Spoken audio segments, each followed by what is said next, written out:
We will begin this section by sketching only half of our handle using the rectangle tool and then a 3-point arc tool.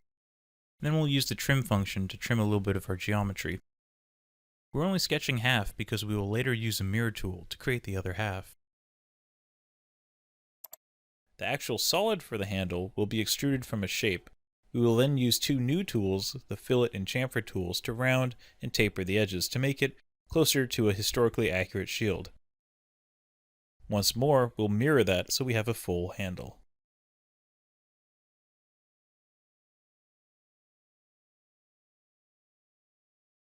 Let's add the handle now. Once more, it's easy to use the view cube to navigate to the back side of our shield. Now we need to create a sketch for our handle. I'll only be sketching half the handle, so I can use a mirror tool later to make it perfectly symmetrical. To start sketching the handle, I will use the rectangle tool from our sketch tab. To select the plane I want to sketch on, I'll click on the back side of the shield. You can tell you have selected a plane as the sketch plane since it applies a grid to the surface. I'll make a rectangle starting at the top center of our shield all the way down to the bottom, about 20 millimeters wide.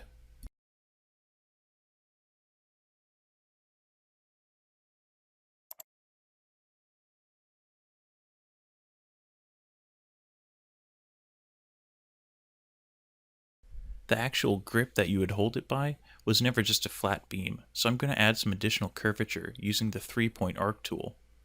Notice that again I need to select the sketch that I want to draw on.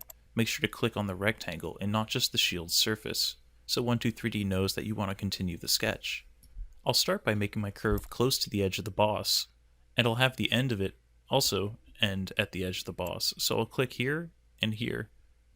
Now my cursor will define where the next point that defines the curve will be.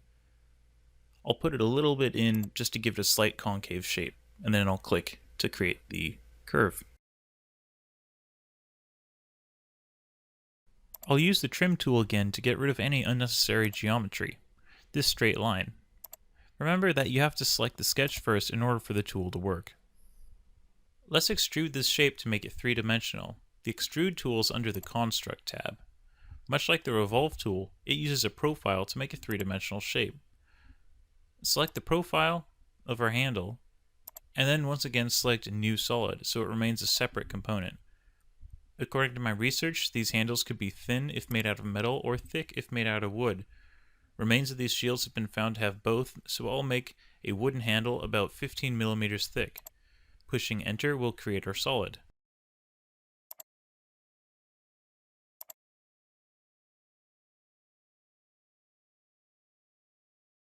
Let's take a moment to round the edges where the wielder would grip the shield using the fillet tool.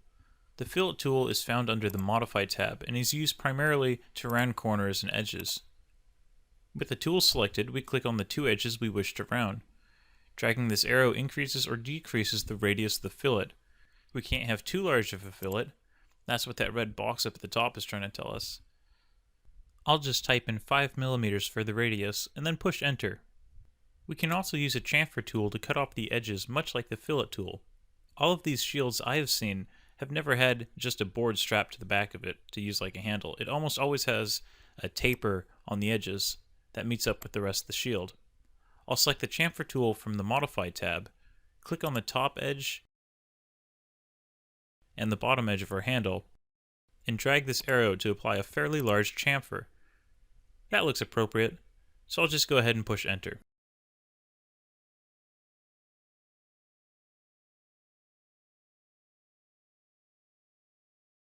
Now that half of our handle is done, we can mirror it to make a whole handle. The mirror tool is a simple but powerful tool located underneath the pattern tab. To use it, we first select the solid we wish to mirror, and then the plane we want to mirror it across. In this case, we select the side of our handle and push enter. These pattern tools can really help save a lot of time when modeling in 123D.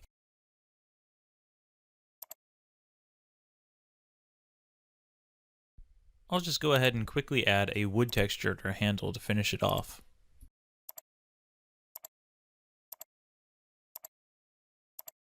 In the next section, we'll be adding some smaller details such as nails that used to hold the leather strap on.